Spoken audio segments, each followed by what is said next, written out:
그날도 아버지는 식탁 끝에 앉아 있었다. 말없이 밥을 먹었고 말없이 국을 떠먹었다. 젓가락 소리조차 크게 나지 않게 조심스럽게 움직였다. 그 조용한 식탁 위에서 대화를 대신하는 것은 늘 침묵이었다. 아버지는 늘 그랬다. 말이 많지 않았고 무표정하게 앉아 있다가 밥을 다 먹으면 자리에서 천천히 일어났다. 아버지, 국 조금 더 드릴까요? 며느리가 조심스럽게 물었다. 아버지는 고개를 한번 가볍게 저었다.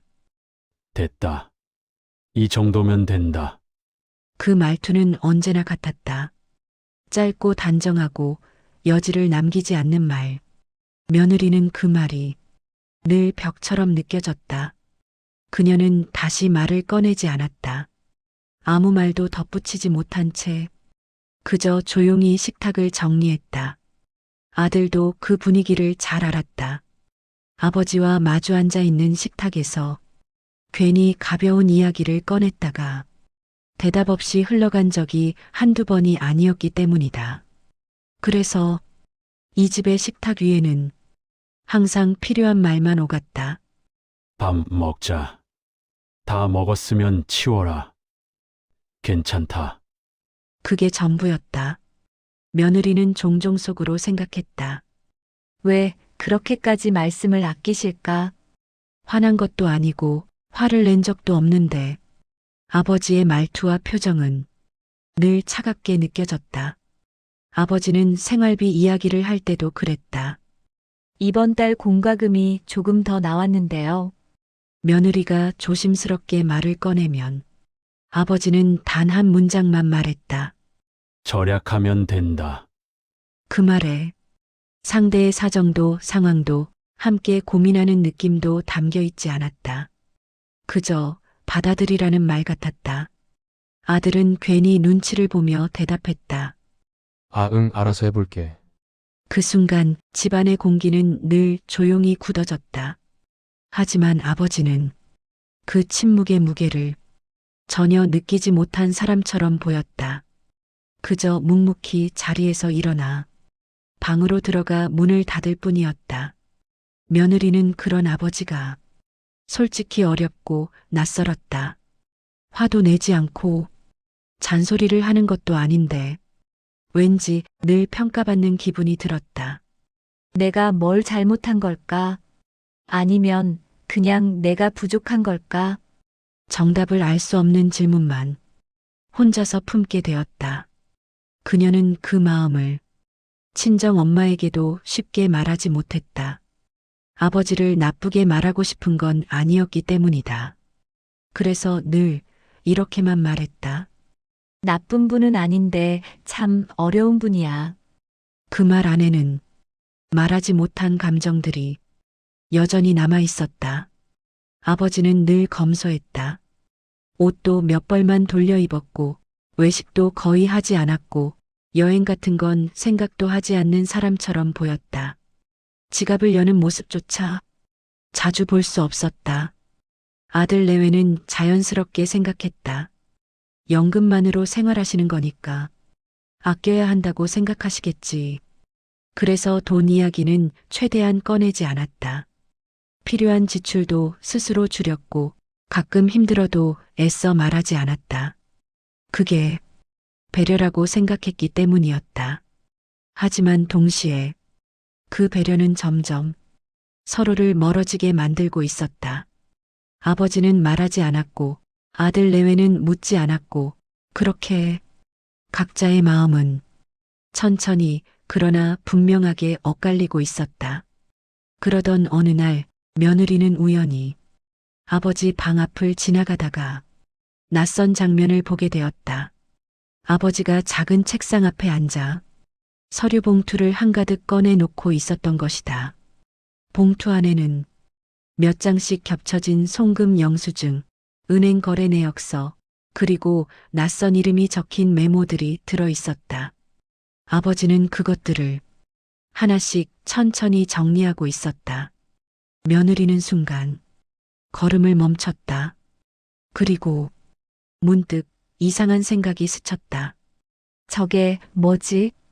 그녀는 그 장면을 그저 스쳐 지나가듯 보고 말았어야 했다.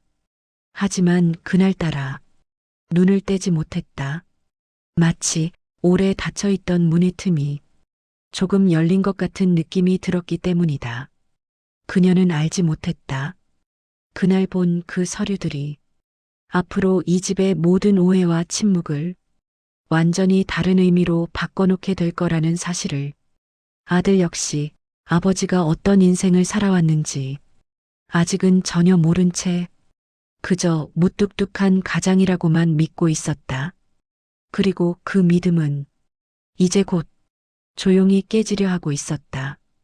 장롱 서랍 맨 뒤에서 그 열쇠를 처음 발견했을 때만 해도 나는 그게 이렇게 큰 이야기를 품고 있을 거라고는 상상도 하지 못했다. 서랍을 정리하던 건 그냥 계기일 뿐이었다. 아버지가 떠난 뒤로 몇 달이 지나서야 집안 구석구석에 그대로 남아있는 아버지의 물건들을 조금씩 정리해보자고 마음먹었을 때였다. 낡은 셔츠와 오래된 넥타이, 이미 색이 바랜 수첩들 사이에 작고 무거운 쇠열쇠 하나가 손가락에 걸렸다. 손에 쥐어보니 생각보다 더 차갑고 묵직했다. 열쇠의 끝부분은 여러 번 사용된 듯 닳아 있었고 손잡이에는 작게 흐릿하게 숫자 하나가 새겨져 있었다. 3. 이건 뭐지? 나도 모르게 입 밖으로 말이 새어나왔다. 집안에는 이미 쓰지 않는 자물쇠가 없었다. 안방 문도 대문도 베란다 창문도 다 디지털 도어락이거나 이미 열쇠를 쓰지 않는 구조로 바뀐 지 오래였다. 혹시나 해서 집안 이곳저곳을 돌아다니며 이 열쇠가 맞을 만한 구멍을 찾아봤지만 어울리는 곳은 하나도 없었다. 그냥 버려도 될까 잠시 그런 생각도 했지만 이상하게 손이 떨어지지 않았다. 열쇠 하나에 이렇게 마음이 오래 붙어 있는 것도 나 자신에겐 낯선 일이었다. 그런데 어쩐지 이 열쇠를 버리면 안 될 것 같은 기분이 들었다. 그때 떠오른 곳이 하나 있었다. 오래전에 아버지가 가끔 혼자 다녀오던 곳. 집에서 조금 떨어진 주택가 끝자락에 있는 작은 골목길. 어릴 때 아버지 손을 잡고 한 번인가 두 번 정도 따라갔던 기억이 아주 희미하게 남아 있었다. 나 잠깐 창고 좀 들렀다가 올게. 아버지는 그때도 자세한 설명 없이 그렇게만 말했었다. 어디에 있는 창고인지 무엇을 두는 곳인지 그때는 물어볼 생각조차 하지 못했다. 나는 그때의 기억을 붙잡으려고 오래된 앨범을 꺼내 보았다.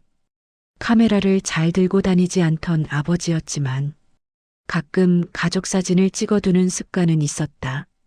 페이지를 넘기다 보면 거의 비슷한 구도와 표정의 사진들 사이로 낯선 배경이 하나씩 숨어 있었다. 골목길, 낡은 철문, 작게 창고라고 적힌 간판. 여기야. 사진 속 아버지는 지금보다 훨씬 젊었고 표정은 무뚝뚝했지만 눈매 어딘가에는 묘한 긴장감과 책임감이 섞여 있었다. 그리고 그 옆에 아직 키가 작았던 내가 서 있었다. 아버지의 바짓가랑이를 꼭 잡고 있는 모습으로 사진을 들여다보고 있으니 무릎이 조금 시큰하는 느낌과 함께 한 장면이 떠올랐다. 어린 내가 창고 안을 기웃거리려 하자 아버지가 손을 쓱 뻗어 내 어깨를 살짝 붙잡던 순간 여긴 조금 위험할 수도 있으니까 아빠가 있을 때만 들어와야 한다. 그때 들었던 말이 귀에 다시 울리는 것 같았다.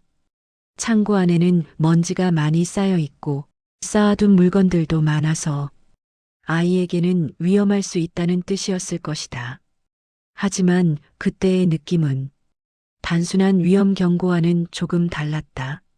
아버지는 마치 무엇을 숨기고 있는 사람처럼 보였다. 숨긴다는 말이 꼭 나쁜 의미는 아니었다. 그저 말로 다 설명하지 못하는 어떤 것들을 혼자 감당하고 있는 사람의 표정이었다. 그 표정이 지금도 머릿속에 남아 있었다는 걸 이날에서야 깨달았다. 나는 열쇠를 손에 쥔 채 소파에 앉아 한참을 있었다. 이 열쇠와 그 창고가 연결되어 있다는 확신은 없었지만 이상하게도 그 둘을 따로 떼어 생각할 수가 없었다. 그때 휴대전화 화면이 켜졌다. 카카오톡 알림 하나가 떠 있었다. 누나였다. 누나. 아빠 물건 정리는 좀 돼가? 나는 잠시 망설이다가 열쇠 사진을 찍어 보내며 답장을 보냈다. 나. 서랍에서 이런 게 나왔어. 혹시 뭐였는지 알아? 잠시 뒤 누나에게서 답장이 왔다. 누나. 저거. 나도 본 적은 있어. 근데 아빠가 뭐라고 했는지는 기억이 안 나. 어릴 때 한번 물어봤다가 나중에 알게 될 거다라고 웃으면서 넘겼던 것만 기억나. 나중에 알게 될 거라던 말. 그 말을 들었을 때는 가벼운 농담쯤으로 여겼을 것이다. 하지만 지금 이 시점에 그 말이 떠오르니 왠지 등줄기가 서늘해지는 느낌이 들었다. 나중이 혹시 지금을 말하는 건 아닐까? 나는 결국 결정을 내렸다. 한번 가보자. 혼잣말을 하듯 중얼거리고 열쇠를 주머니에 넣었다. 그리고 오래된 앨범 속 사진을 다시 확인했다. 사진 구석에 찍혀 있던 작은 간판과 건물 모양, 골목 끝 모퉁이, 전봇대 위치까지 기억이 완벽하진 않았지만 대략적인 방향은 떠올릴 수 있었다. 집을 나서기 전 나는 잠깐 현관 거울 앞에 섰다. 멍하니 서 있는 자신의 얼굴이 보였다. 어딘가 긴장한 듯 굳어있는 입술, 살짝 굽은 어깨, 뭘 그렇게까지 긴장해. 스스로를 다독이듯 중얼거렸다. 하지만 마음 한쪽은 알고 있었다. 이 창고를 찾아가는 일이 단순한 옛날 장소 방문이 아니라는 걸. 그곳에는 아버지가 우리에게 말하지 않았던 시간들이 그대로 쌓여 있을지도 모른다. 아버지의 선택, 아버지의 고민, 아버지의 약속 같은 것들이 그걸 마주하게 되면 우리가 알고 있던 아버지의 모습이 조금 달라질지도 모른다. 좋게 달라질지 불편하게 달라질지는 아직 알 수 없었다. 그래서 더 두려웠다. 나는 신발을 신고 문을 열었다. 복도 끝까지 이어진 바람이 살짝 차갑게 느껴졌다. 엘리베이터 거울에 비친 내 얼굴은 아까보다 조금 더 단단해 보였다. 결심을 한 사람의 얼굴이었다. 이제 열쇠는 더 이상 의미 없는 쇠조각이 아니었다. 아버지가 언젠가 우리에게 보여주고 싶었던 것, 혹은 끝까지 숨기고 싶었던 것, 그 어느 쪽이든 그 답을 확인할 차례는 지금 나에게 넘어와 있었다. 그리고 나는 아직 알지 못하는 그 약속을 향해 천천히 하지만 분명한 걸음으로 발을 떼기 시작했다. 며느리는 거실 불을 다 끄고 난 뒤에도 한동안 방으로 들어가지 못했다. 아버지의 방 문 앞에서 한참을 서 있었다. 문틈으로 스며 나오는 희미한 스탠드 불빛, 책장이 벽을 따라 빼곡히 놓인 방 안 풍경이 눈에 들어왔다. 아버지는 책상 앞에 앉아 있었다. 구부정한 어깨, 조용한 숨, 언제나 그랬듯 아무 말 없이 자신의 손에 집중하고 있었다. 그 손 위에는 낡고 작은 열쇠가 올려져 있었다. 며느리는 그 모습을 보고도 당장 말을 꺼내지 못했다. 그저 문 앞에서 살짝 굳은 채로 몇 초 동안 멈춰 서 있었다. 아버지는 고개를 들지 않은 채 말했다. 아직 안 잤냐? 늘 그렇듯 짧고 단정한 말투였다. 멸시도 날카로움도 없었지만 따뜻함 또한 좀처럼 내비치지 않는 목소리. 며느리는 조심스럽게 입을 열었다. 아버님, 오늘 그 창고에 다녀왔어요. 말을 꺼내는 순간 심장이 한번 크게 내려앉는 느낌이 들었다. 아버지의 손가락이 아주 잠깐 멈췄다. 그 잠깐의 멈춤이 집안 전체를 흔들어 놓을 만큼 무겁게 느껴졌다. 하지만 아버지는 고개를 들지 않았다. 거긴 들어갈 때 아니다. 짧은 한 문장. 거부도 화도 아니었다. 그저 선을 긋는 말처럼 들렸다. 며느리는 잠깐 숨을 고르고 말했다. 버려진 창고인 줄 알았어요. 그런데 정리가 되어 있더라고요. 아버지의 어깨가 아주 느리게 굳어갔다. 책상 위에는 열쇠와 오래된 봉투 한 장, 그리고 접힌 종이들이 조용히 놓여 있었다. 며느리는 더 이상 물러설 수 없다는 걸 알았다. 아버님, 거기서 봤어요. 잠시의 침묵. 그리고 이어진 말. 어떤 걸 봤는데 아버지의 목소리는 낮았지만 그 안에는 쉽게 설명할 수 없는 감정이 섞여 있었다. 며느리는 천천히 말했다. 사진들하고 편지 같은 것들. 그 순간 아버지가 비로소 고개를 들었다. 그 눈빛에는 놀람도 분노도 담겨 있지 않았다. 대신 이제는 피할 수 없구나 라는 체념에 가까운 감정이 담겨 있었다. 아버지는 한동안 말을 잇지 못했다. 방 안의 스탠드 불빛이 아버지의 얼굴에 조용히 떨어졌다. 오래 쌓인 세월이 고스란히 서려 있는 얼굴.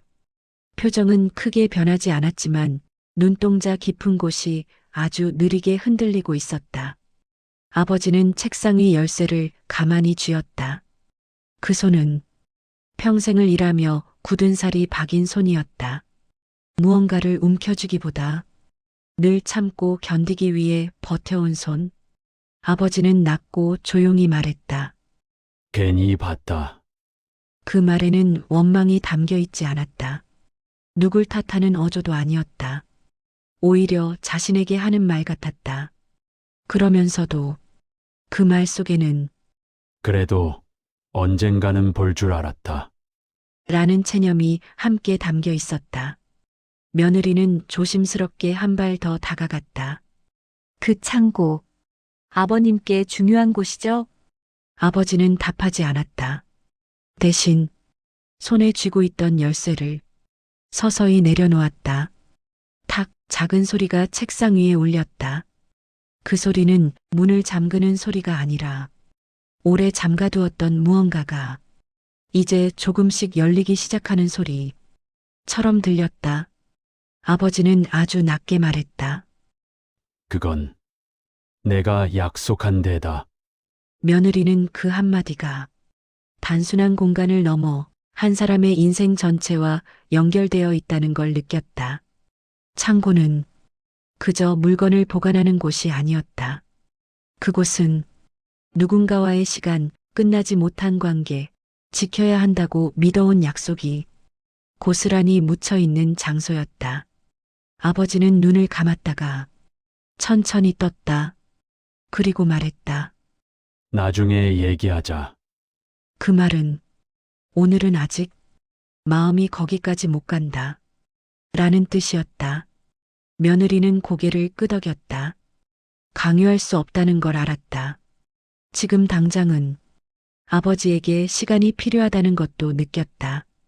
방을 나서려던 순간 아버지가 멈춰 세웠다. 열쇠. 거기 둬라. 그 말에는 분명한 의미가 있었다. 언젠가는 같이 가자. 직접 말하지 않았지만 그 뜻이 전해졌다. 며느리는 열쇠를 다시 책상 위에 올려두었다. 그리고 조용히 문을 닫았다. 복도로 나왔을 때 가슴 깊은 곳에서 묘한 떨림이 올라왔다. 창고는 단순한 비밀 공간이 아니었다. 그 안에는 아버지가 평생 말하지 못한 무언가, 그리고 아직 꺼내지 않은 진실이 분명히 존재하고 있었다. 그리고 그 진실은 이 집의 공기와 가족의 기억과 아버지라는 사람 전체를 완전히 다른 시선으로 바꾸게 될 거라는 예감이 서서히 아주 조용하게 다가오고 있었다. 그리고 그 순간부터 며느리는 알았다. 그 창고를 열게 되는 날이 이 집의 이야기에서 가장 깊고 멀리 내려가게 될 날이 될 거라는 것을. 창고 문 앞에 서 있던 그날 이후 며느리는 며칠 동안 그 장면을 잊지 못했다. 밖에서 보기엔 오래된 창고, 낡은 자물쇠, 먼지가 쌓인 듯 보이는 문. 하지만 이상했다. 다른 물건처럼 방치된 느낌이 아니었다. 마치 누군가가 손대지 말아달라고 말없이 부탁한 공간처럼. 그날 저녁 식탁에서 시아버지는 아무 일 없다는 듯 평소와 같은 표정으로 밥을 먹고 있었다. 말수가 많지 않고 표정 변화도 거의 없는 사람이었지만 그날따라 그의 손이 숟가락을 쥔 채 아주 미세하게 떨리고 있었다. 며느리는 그 떨림이 우연이 아니라는 걸 직감적으로 느꼈다. 하지만 묻지 못했다. 이 집에서 짐작되는 질문은 스스로 삼키는 것이 습관이었기 때문이다. 그날 밤 며느리는 잠을 이루지 못하고 뒤척였다. 머릿속에는 계속해서 낮에 본 그 창고가 떠올랐다. 닫힌 문, 잠긴 자물쇠, 그리고 그 앞에서 한 발짝 떨어져 서 있던 시아버지의 뒷모습. 아무 말도 하지 않았지만 그 자리에 서 있던 시아버지의 등에는 말로 하지 못한 감정이 얇게 겹겹이 쌓여 있었다. 저긴 단순한 창고가 아닌 것 같다. 그 생각이 점점 굳어졌다. 다음 날 오전 며느리는 일부러 장을 보고 돌아오며 창고 쪽으로 걸음을 옮겼다. 평범한 골목길, 오래된 주택들, 낡은 담벼락. 그 가운데 그 창고는 눈에 띄지 않는 듯 하면서도 묘하게 존재감이 있었다. 문 앞에 서니 약하게 배어나오는 냄새가 있었다. 나무 냄새, 오래된 종이 냄새, 그리고 아주 희미하게 약품 냄새. 문틈 사이로 비치는 공간에서 빛이 아주 조금 들어오고 있었다. 창고라면 이렇게 깔끔하게 닫아둘 이유가 있을까? 며느리는 손을 뻗었다. 문을 열려고 한 게 아니었다. 그저 확인하고 싶었다. 이 공간에 담긴 분위기가 왜 마음에 걸리는지. 그 순간 뒤에서 발자국 소리가 들렸다. 거긴 내가 들어갈 때 아니다. 시아버지의 목소리였다. 평소처럼 낮고 단정한 톤이었지만 오늘은 그 안에 분명한 선이 하나 그어져 있었다. 며느리는 손을 내렸다. 죄송해요. 그냥 정리 안 된 창고인 줄 알고. 말을 다 끝내기도 전에 시아버지는 고개를 젓듯 말없이 문 앞에 서 있었다. 그의 표정은 화가 난 것도 아니고 불편한 기색을 드러낸 것도 아니었다. 오히려 눈에 보이지 않게 지키고 싶은 무언가를 감싸쥔 사람의 표정이었다. 잠시 후 시아버지는 낮게 말했다. 저긴 건드리면 안 된다. 그 한 문장은 짧았지만 그 안에는 시간, 기억, 사정, 그리고 설명할 수 없는 감정이 모두 담겨 있었다. 그날 저녁 아들은 퇴근 후 아버지의 표정이 예전과 다르다는 걸 눈치챘다. 아버지, 뭐 불편한 일 있으세요?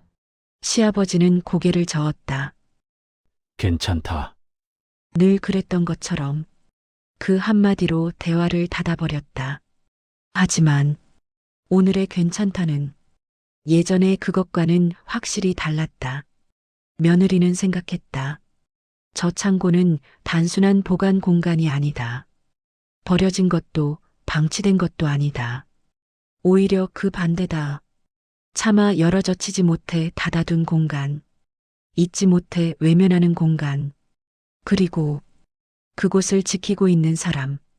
며느리는 침대에 누워 천장을 보며 스스로에게 물었다. 나는 지금까지 이 집을 너무 단순하게만 보고 있었던 건 아닐까? 가난한 줄만 알았다. 감정 표현이 서툰 줄만 알았다. 말수가 적고 무뚝뚝해서 가족 간 대화가 없다고 생각했다. 하지만 혹시 이 집은 없는 걸 숨기고 있는 게 아니라 너무 많은 걸 말하지 않고 있는 건 아닐까? 그 질문이 떠오르자 마음 한쪽이 서늘해졌다. 그날 밤 시아버지는 혼자 방에 앉아 있었다. 스탠드 불빛 아래 그는 허리를 천천히 굽혀 앉았다. 책상 위에는 낡은 봉투 하나가 놓여 있었다. 그는 봉투를 열지 않았다. 다만 손등으로 조용히 봉투 위를 쓸어내렸다. 그 움직임은 마치 누군가의 이름을 더듬듯 조심스러웠다. 그의 입술이 아주 작게 움직였다. 아무도 들을 수 없는 목소리로 지켜야지, 아직은. 그리고 눈을 감았다. 며느리는 몰랐다. 그 봉투 안에 담긴 것이 무엇인지, 그 창고 안에 뭐가 있는지, 그리고 그곳이 왜 닫힌 채로 남아 있어야 하는지. 하지만 분명한 건 하나였다. 그 공간은 단순한 과거가 아니라 아직 끝나지 않은 어떤 약속을 품고 있다는 것. 그리고 그 약속이 밝혀지는 순간 이 집에 대해 알고 있다고 믿었던 모든 것들이 완전히 다른 모습으로 뒤집히게 된다는 사실을 그 누구도 아직은 알지 못하고 있었다. 창고 안 공기가 천천히 식어가고 있었다. 먼지가 내려앉은 공기 속에서 아버지가 남겨둔 물건들을 바라보던 며느리는 손끝이 서서히 떨리고 있다는 걸 느꼈다. 그동안 이곳을 그저 버려진 창고라 생각해왔던 자신이 부끄럽게 느껴지고 있었다. 낡은 책상 위, 오래된 가죽 지갑 옆에 놓여있던 작은 노트. 며느리는 조심스럽게 그 노트를 펼쳤다. 안쪽에는 삐뚤한 글씨로 짧은 문장들이 적혀 있었다. 다음 주 병원 검진, 오전 11시.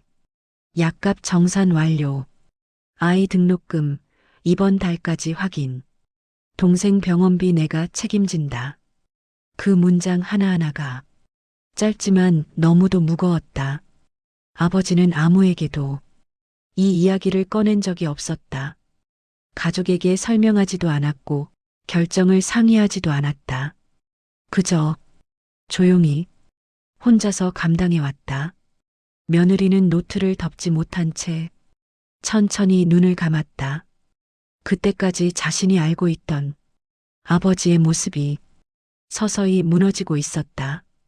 단순히 돈에 인색하고 표현이 서툴며 말수가 적은 사람 정도로만 생각했는데 그건 겉면에 지나지 않았던 것이다.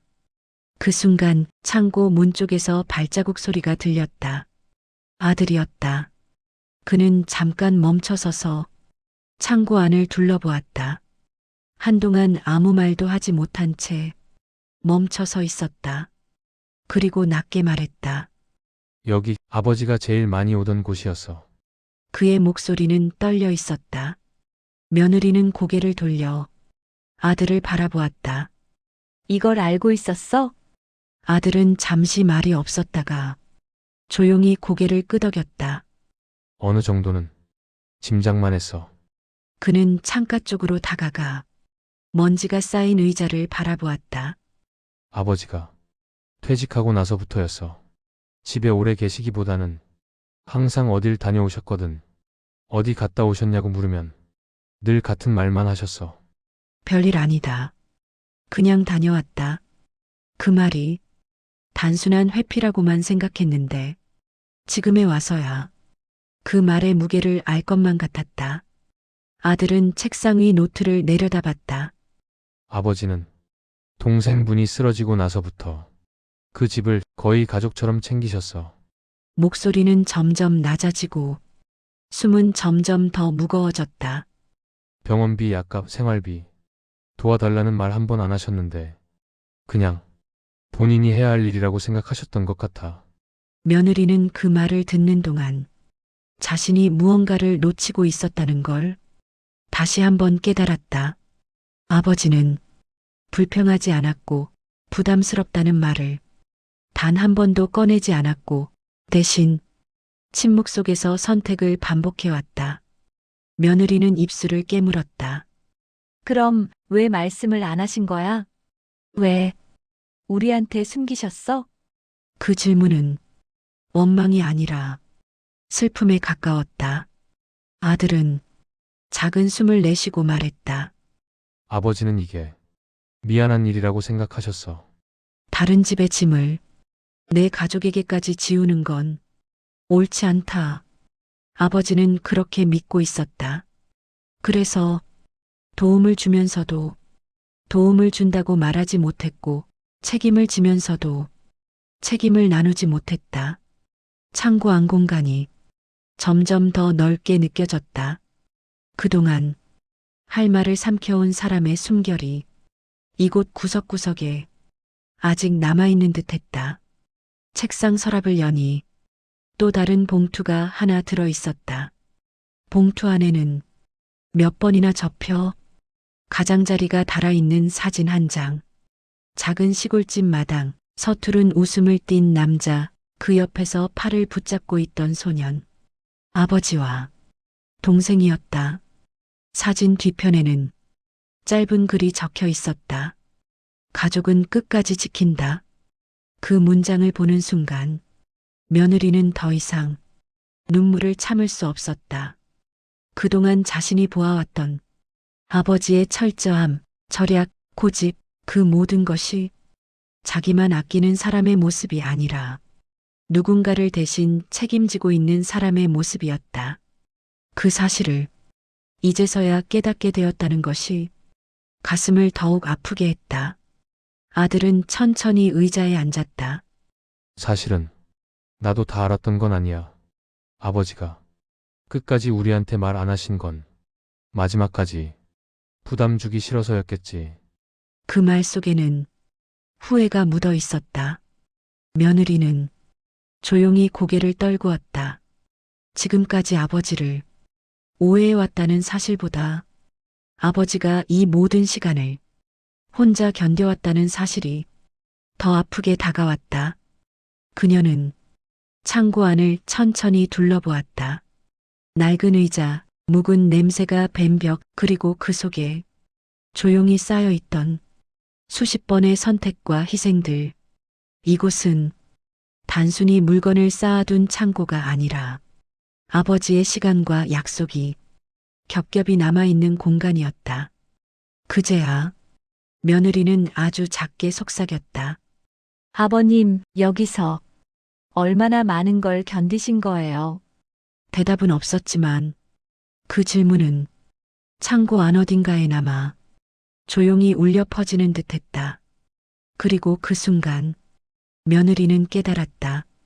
이 이야기는 단순히 숨겨진 재정이나 비밀 통장에 관한 이야기가 아니라 끝까지 책임지려 했던 한 사람의 삶에 관한 이야기라는 것을, 그리고 그 삶을 제대로 마주하게 되는 건 지금 이 순간부터라는 것을.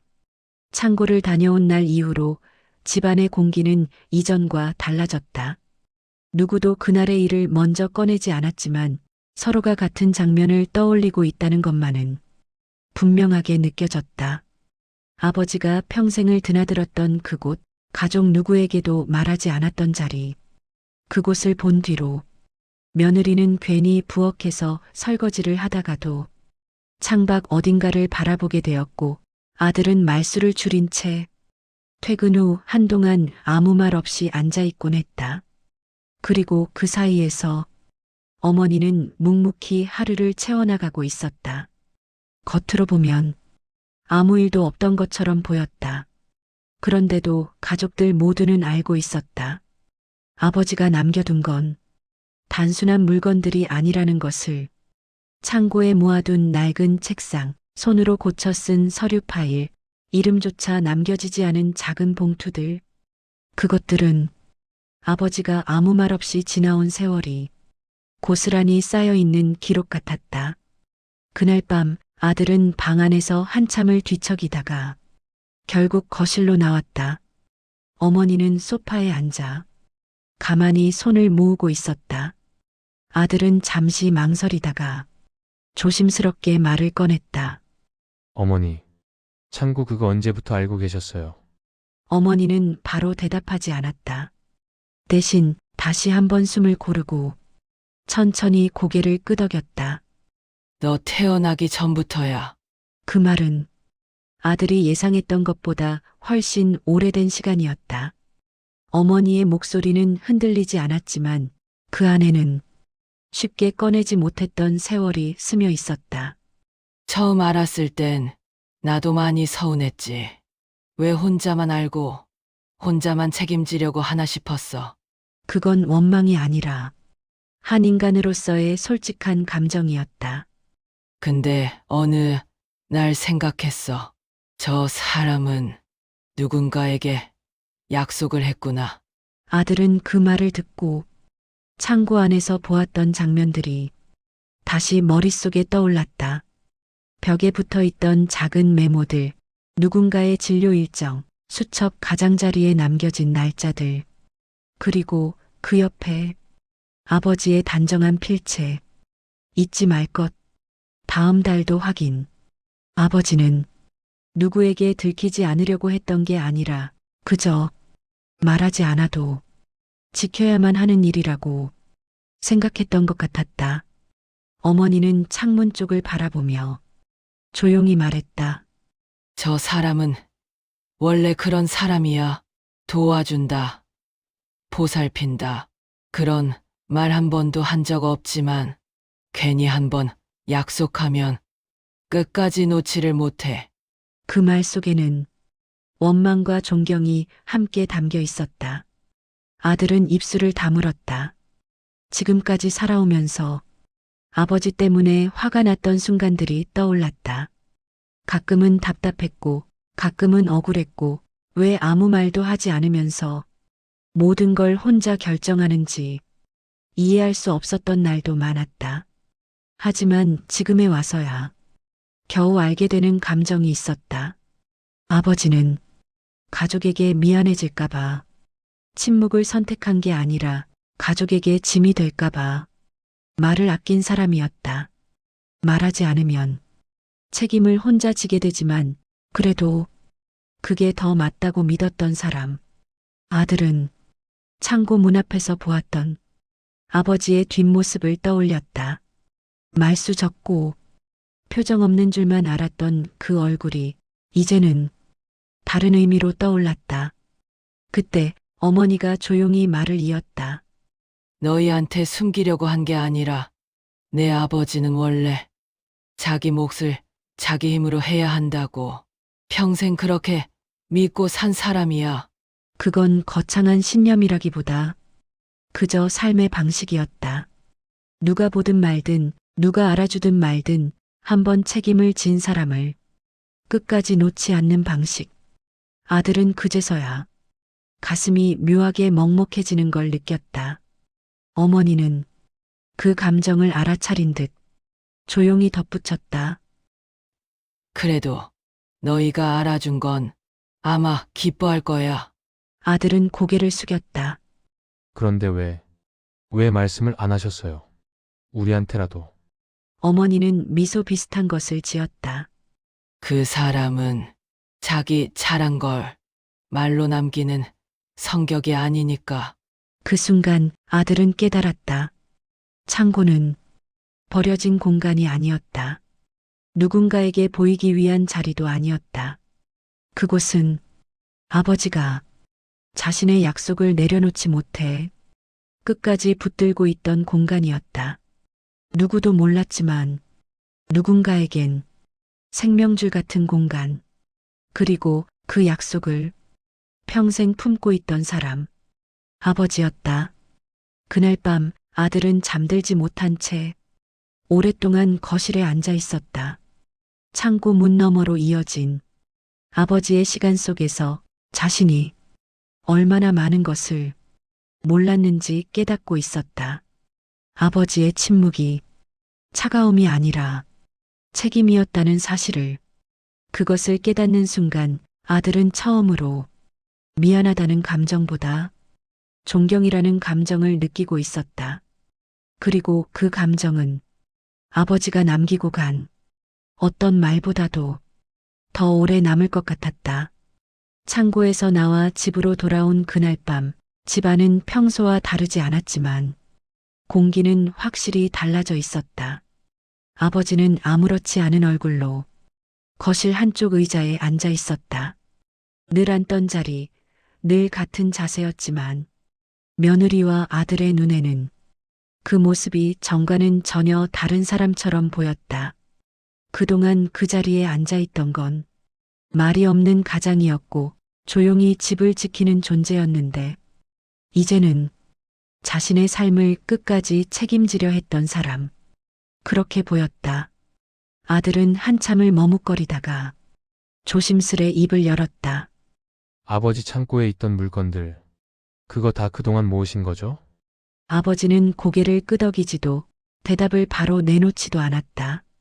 한동안 그대로 앉아 있다가 조용히 숨을 들이쉬고 말했다. 그거 원래는 버리려고 했던 게 아니다. 목소리는 낮았지만 단단하게 깔려 있었다. 아버지는 손가락을 천천히 깍지 끼며 말을 이었다. 거기 있는 것들. 다 내가 약속했던 것들이다. 그 한 문장이 방 안의 공기를 멈추게 했다. 며느리는 그 말을 쉽게 이해하지 못했다. 약속? 누구와의 약속? 무엇을 위한 약속? 그동안 자신이 보아온 창고는 낡은 물건, 오래된 상자, 쓸모없는 것들만 쌓여 있는 공간이었다. 집 안에는 아끼면서 그곳에는 버리지 못한 물건들만 끝없이 쌓인다고 생각했었다. 왜 말씀 안 하셨어요? 며느리의 목소리는 자기도 모르게 떨리고 있었다. 아버지는 한참을 대답하지 못했다. 창가 쪽으로 눈을 돌리며 천천히 입을 열었다. 사람이 살다 보면 지켜야 하는 게 생긴다. 아들은 고개를 들었다. 아버지는 계속 말했다. 직장 같이 다니던 후배 하나. 사고 나서 몸을 쓰질 못하게 됐다. 그 집에는 아직 어리고 어른은 나 말고 없다고 하더라. 그 순간 아들의 손이 멈췄다. 며느리는 천천히 눈을 감았다. 아버지는 그동안 누구에게도 하지 않았던 이야기를 조심스럽게 꺼내고 있었다. 도와달라는 말은 안 했다. 그런데 알겠더라. 짧은 침묵이 흘렀다.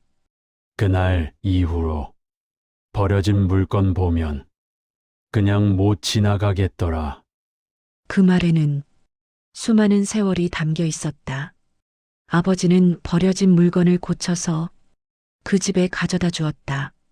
책상, 의자, 낡은 옷장, 집기의 작은 부품들. 그거 버려진 게 아니다. 누군가한테는 아직 쓸모 있는 거다. 며느리는 가슴 한가운데가 먹먹해지는 걸 느꼈다. 그동안 집에 쌓아두기만 하는 물건이라고 생각했는데 그것은 누군가에게 건네기 전까지 아버지가 맡아둔 약속 같은 것이었다. 아버지의 손이 살짝 떨리고 있었다. 괜히 말하면 도움 주는 게 아닌 것 같더라. 아들은 그제야 깨달았다. 아버지가 왜 그토록 물건을 함부로 버리지 못했는지, 왜 창고를 열어보지 못하게 했는지, 왜 생활비를 줄이며 살았는지, 그 모든 이유가 거기 담겨 있었다. 며느리는 조심스레 물었다. 그럼 그동안 그 창고에 있던 물건들 다 그 집에 가는 거였어요? 아버지는 작게 고개를 끄덕였다.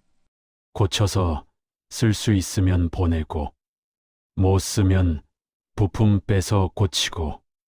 그 목소리에는 부끄러움도 자랑도 없었다. 그냥 오래된 일상을 설명하는 사람의 톤이었다. 잠시 후 아버지는 천천히 덧붙였다. 나 하나쯤 조금 덜 쓰면 되니까. 그 말이 끝나는 순간 며느리는 더 이상 말을 잇지 못했다. 가슴이 저리도록 아려왔다. 아버지는 오랫동안 시선을 바닥에 두고 있다가 마지막으로 이렇게 말했다. 그 집에 이제 조금 크니까 이제 나한테까지 부담 줄 필요 없다고 하더라. 그 말 속에는 놓을 준비가 담겨 있었다. 그리고 그 말을 받아들이기까지의 시간도 담겨 있었다. 그날 밤 아들은 아무 말 없이 아버지 옆으로 조용히 걸어와 앉았다. 며느리는 부엌불을 천천히 끄며 숨을 고르고 있었다. 아무도 울지 않았지만 방 안은 울음보다 더 깊은 감정으로 채워져 있었다. 며느리는 마음속으로 생각했다. 우리가 몰랐던 사람은 아버님이 아니라 우리 자신이었구나. 그동안 단순히 검소한 가장이라고만 여겼던 사람. 말없이 지나치는 행동 하나하나에 그렇게 깊은 의미가 담겨 있을 줄은 아무도 몰랐다. 그리고 그날 이후 가족들은 처음으로 아버지의 삶을 이해하려고 바라보기 시작했다. 밤이 깊어질수록 집안은 더 조용해졌다. TV도 꺼지고 방마다 불이 하나둘씩 꺼지자 거실에 남은 건 시계 초침 소리뿐이었다. 며느리는 혼자 식탁에 앉아 아버지가 남기고 간 열쇠를 손바닥 위에 올려두고 있었다. 작고 낡은 열쇠. 광택은 거의 사라졌고 손에 쥐면 금방이라도 부서질 것처럼 가늘었다. 하지만 그 열쇠가 여는 문은 그동안 누구도 알지 못했던 어떤 세계와 연결되어 있을 것만 같았다. 눈을 감으면 낮의 장면들이 다시 떠올랐다.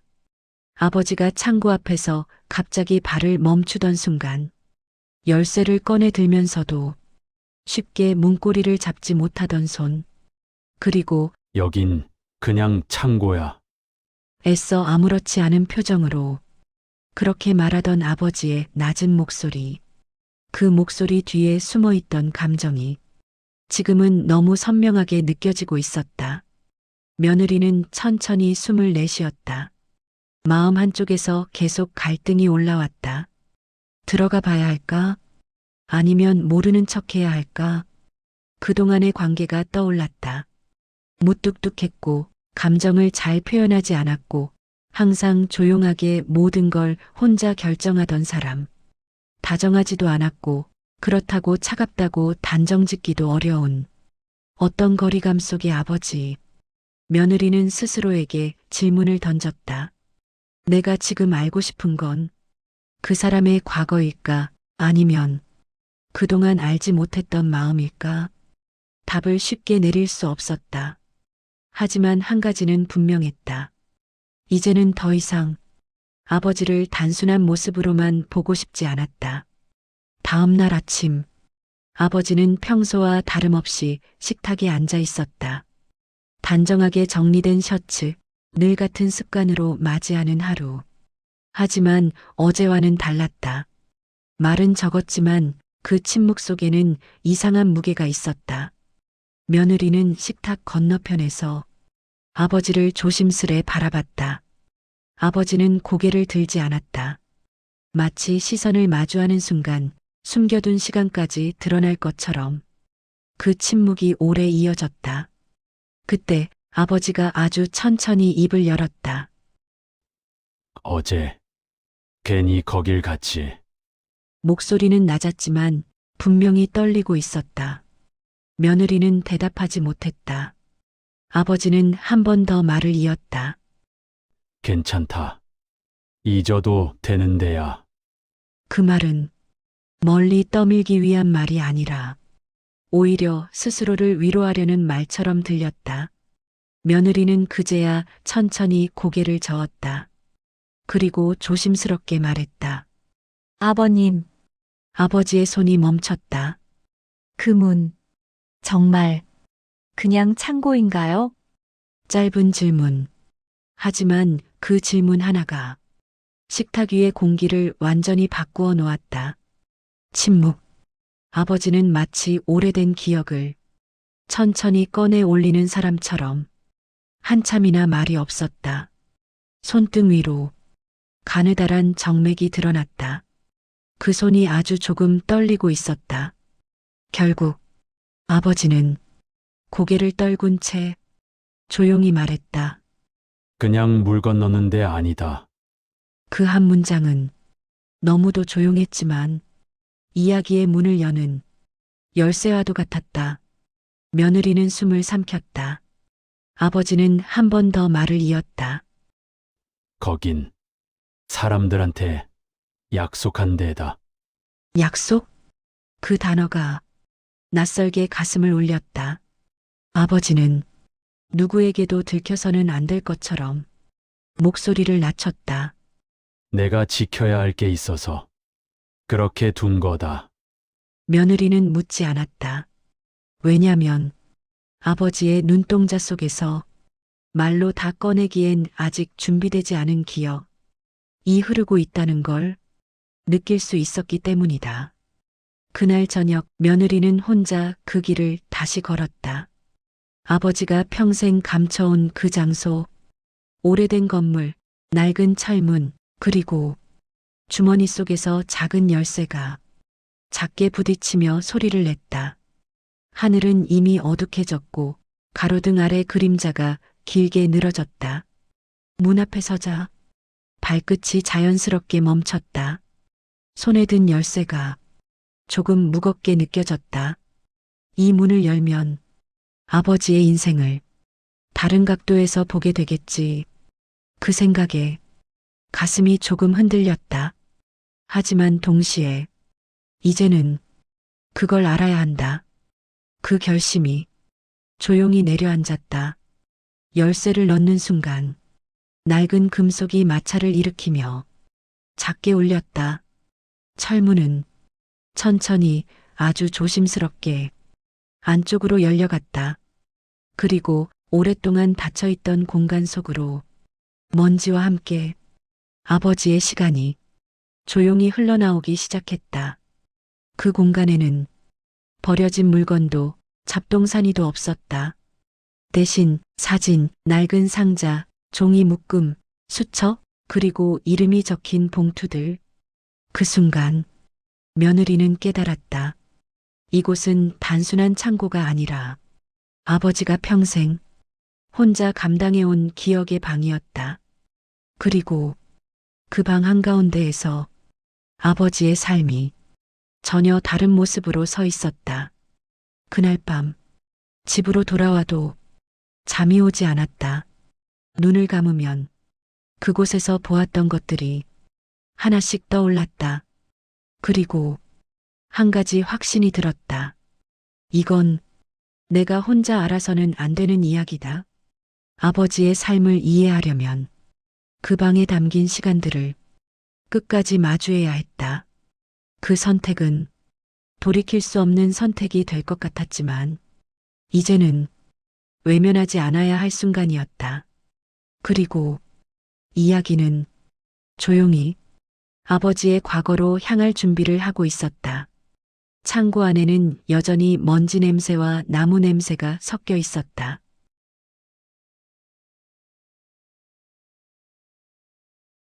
그러나 이제 그 냄새는 더 이상 낡은 공간의 냄새처럼만 느껴지지 않았다. 아버지가 살아온 세월, 아버지가 버텨온 책임, 그리고 아버지가 혼자서 지켜온 약속의 냄새처럼 느껴지고 있었다. 아들은 그 자리에서 한 발짝도 쉽게 움직이지 못했다. 철제 선반 위 낡은 상자들 사이에서 발견된 봉투와 기록들. 눈을 떼려고 해도 떼지지 않았다. 며느리는 조심스럽게 손을 모으고 서 있었다. 아버지의 물건을 함부로 만지지 못하겠다는 듯 그저 숨만 고르며 그 공간을 바라보고 있었다. 그날 저녁 집으로 돌아와 앉았을 때까지 누구도 먼저 말을 꺼내지 못했다. 아버지는 마루 끝에 앉아 있었다. 긴 한숨도 억울한 항변도 없었다. 다만 두 손을 무릎 위에 올려놓고 조용히 창밖을 바라보고 있었다. 아들은 천천히 입을 열었다. 아버지, 여기 있는 거 다 뭐예요? 목소리에는 혼란과 죄책감이 동시에 섞여 있었다. 어디까지 물어야 할지, 어디까지 알아도 되는지 스스로도 감당이 되지 않는 감정이었다. 아버지는 한동안 대답하지 않았다. 대신 손가락이 아주 미세하게 떨리고 있었다. 그리고 잠시 후 작게 그러나 단단하게 말했다. 내가 해야 할 일이었다. 그 한 문장은 마치 오래전부터 미리 준비해둔 대답처럼 담담했다. 아들은 아버지를 바라보며 말했다. 왜 혼자서 하셨어요? 왜 아무 말도 안 하셨어요? 질문이라기보다 탄식에 가까운 말이었다. 아버지는 고개를 천천히 숙였다. 내 할아버지가 돌아가시던 날, 나한테 그 창고를 넘겨주셨다. 아버지의 목소리는 낮았고 기억을 되짚는 듯 느리게 이어졌다. 거기 있는 사람들, 다 그때 함께 일하던 사람들이었다. 아들과 며느리는 서로를 바라보았다. 창고가 단순한 건물이 아니었다는 걸 그제야 이해하게 되었다. 아버지는 말을 이었다.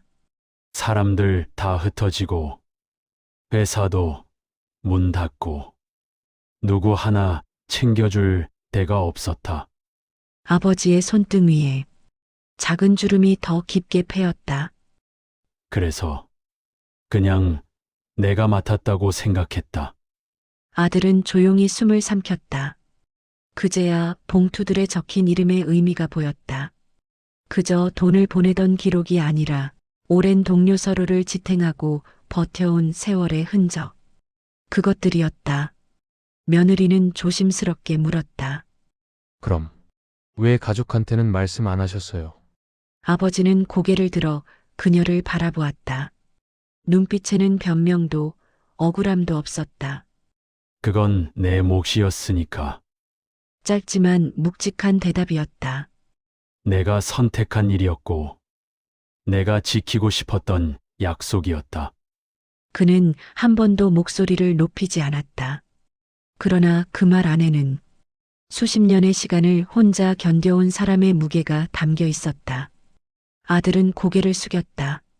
그래도 우리한테 한 번쯤은 아버지는 고개를 천천히 저었다. 괜히 부담 줄까봐, 괜히 날 미련한 사람이라고 볼까봐. 그 말 뒤에 길고 조용한 침묵이 흘렀다. 그 침묵 속에서 아들은 깨닫고 있었다. 아버지는 가족을 믿지 못해서가 아니라 가족에게까지 짐을 나누고 싶지 않아서 모두를 스스로 짊어지고 있었던 것이다. 며느리의 눈가가 뜨거워졌다. 그는 그동안 무뚝뚝하고 말이 없고 감정 한번 표현하지 않는 사람이라고 생각해왔다. 하지만 이제 보였다. 그건 차가움이 아니라 누구에게도 기대지 않겠다는 고집이었다. 아버지는 마지막으로 조용히 말했다. 그 창고는 내가 살아있다는 증거 같은 거였다. 아들은 고개를 들지 못했다.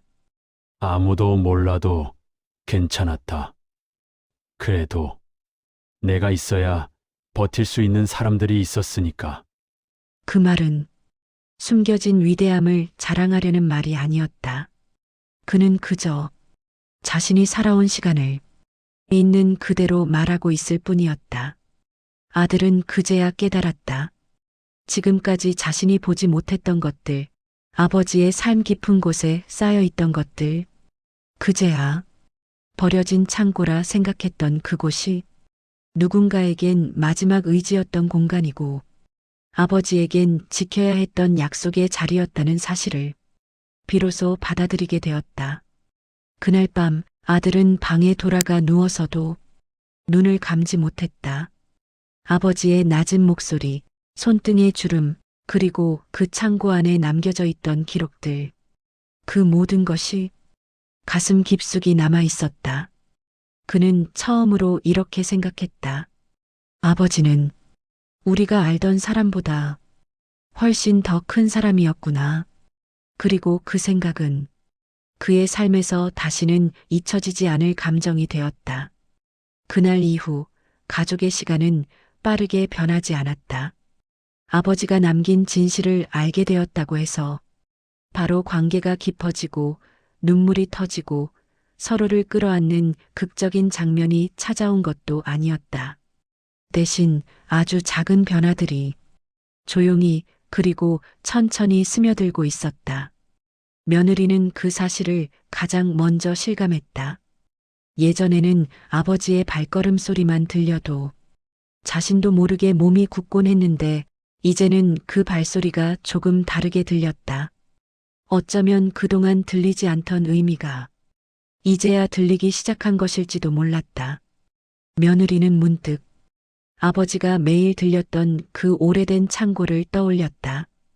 한때는 쓸모없는 짐을 쌓아둔 공간이라고 생각했던 그곳. 먼지가 덮여 있고 오래된 도구와 낡은 상자들로 채워진 다시는 쓰이지 않을 공간이라고만 여겼던 그곳. 하지만 이제 그곳은 아버지가 살아온 시간의 일부였다. 며느리는 조심스레 마음을 정리한 뒤 다시 한번 그 창고를 찾아가 보기로 했다. 창고 문을 여는 순간 특유의 낡은 나무 냄새가 천천히 퍼져나왔다. 바닥에 먼지는 여전히 남아 있었고 오래된 기계와 서류 상자도 그대로였다. 하지만 그날은 전혀 다른 공간처럼 느껴졌다. 그저 물건을 쌓아둔 장소가 아니라 아버지가 매일 이곳에 와서 무언가를 지켜내고 누군가를 생각하며 시간을 보냈던 자리. 한때는 이해하지 못했던 그 침묵이 이제는 하나의 언어처럼 보였다. 며느리는 그 자리를 천천히 둘러보며 손으로 오래된 책상 위를 부드럽게 훑었다. 먼지가 손에 조금 묻었지만 그마저도 함부로 털고 싶지 않았다. 책상 위에는 아직 정리되지 않은 수첩 한 권이 놓여 있었다. 며느리는 잠시 망설였다. 이걸 봐도 되는 걸까? 그 생각이 마음을 스쳤지만 결국 조심스럽게 수첩을 펼쳤다. 그 안에는 깨끗한 문장 대신 짧은 메모와 금액 기록, 간단한 문구들이 적혀 있었다. 약값 보냈음. 이번 달 병원 일정 확인. 다음 달엔 조금 더 보태보기. 그리고 그 아래 작은 글씨로 이렇게 적혀 있었다. 내가 괜히 자식들 힘 빼지 말고 내 몫은 내가 감당하는 게 맞지. 그 문장을 읽는 순간 며느리의 손이 멈췄다. 눈물이 터지는 것도 아니었고 숨이 막힐 만큼 슬픈 감정도 아니었다. 그저 가슴 깊은 곳에서 조용히 무언가가 풀려 내려오는 느낌이었다. 그동안 아버지를 떠올릴 때면 까다롭고 말이 없는 사람, 고집스럽고 자신만의 방식에 갇힌 사람이라고만 생각했었다. 하지만 그 수첩은 그 모든 판단을 다른 빛으로 바라보게 만들었다. 아버지는 말이 없던 사람이 아니었다. 말 대신 행동을 선택하던 사람이었다. 그리고 그 행동을 누구에게도 떠넘기지 않기 위해 스스로 짐처럼 끌어안고 살아온 사람이었다. 며느리는 수첩을 조심스럽게 덮고 자리에서 일어섰다. 그 순간 문득 그동안 자신이 했던 말과 행동들이 머릿속을 스쳐 지나갔다. 왜 항상 아버지의 침묵을 부담으로만 받아들였을까? 왜 그 침묵 안에 무언가 더 있을 거라고는 한 번도 의심하지 않았을까? 왜 알아보려고 하지 않았을까? 창고 문을 닫고 나오며 며느리는 하늘을 올려다보았다. 해가 기울어가는 늦은 오후, 햇빛이 천천히 건물과 나무 사이에 내려앉고 있었다. 그 빛 속에서 아버지의 뒷모습이 잠시 떠올랐다. 말없이 걸어가던 발걸음, 작은 숨소리, 그리고 늘 흔들림 없이 그대로였던 어깨. 그 어깨 위에 그동안 얼마나 많은 시간이, 얼마나 많은 책임이 올라앉아 있었을까. 며느리는 그제야 아주 조심스럽게 아버지를 존중하는 마음을 품게 되었다. 누군가를 존경하게 되는 순간은 크게 감동하는 장면 위에서만 만들어지는 것이 아니라 이처럼 아주 조용히 한 사람의 삶의 무게를 깨닫는 순간에도 비로소 찾아오는 것일지도 몰랐다. 그날 저녁 집으로 돌아온 며느리는 아버지 옆자리에 조용히 앉았다. 대단한 말을 하려고 온 것도 아니었고 사과를 강요하려는 것도 아니었다. 그저 아버지와 같은 공간에 같은 온도로 앉아있고 싶었다. 잠시의 침묵 끝에 며느리는 아주 작게 말했다. 아버님, 아버지는 고개를 돌려 그녀를 바라보았다. 그 눈빛에는 질문도 의심도 불안도 없었다. 그저 왜 불렀니라는 평범한 시선. 며느리는 그 시선이 오히려 따뜻하게 느껴졌다. 그리고 이렇게 덧붙였다. 수고 많으셨어요. 아버지는 아무 말도 하지 않았다. 눈을 크게 뜨지도 않았고 숨을 길게 내쉬지도 않았다. 그저 고개를 아주 작게 한번 끄덕였다. 그것뿐이었다. 하지만 그 한 번의 끄덕임이 이 집안의 오래된 긴장을 천천히 풀어내고 있었다. 소리를 지르지 않은 사이다. 누구도 무너뜨리지 않은 승리. 누구도 악역이 되지 않은 결말. 대신 늦었지만 도달한 이해. 그리고 그 이해 위에 쌓이는 조용한 존중. 그날 이후 버려진 창고라고 생각했던 그곳은 아버지의 약속이 쉬어가던 자리로 가족의 마음속에 남게 되었다. 그리고 그 약속은 비록 이제는 멈춰버린 시간이 되었지만 여전히 그 집안을 지켜주는 이야기로 남아 있었다.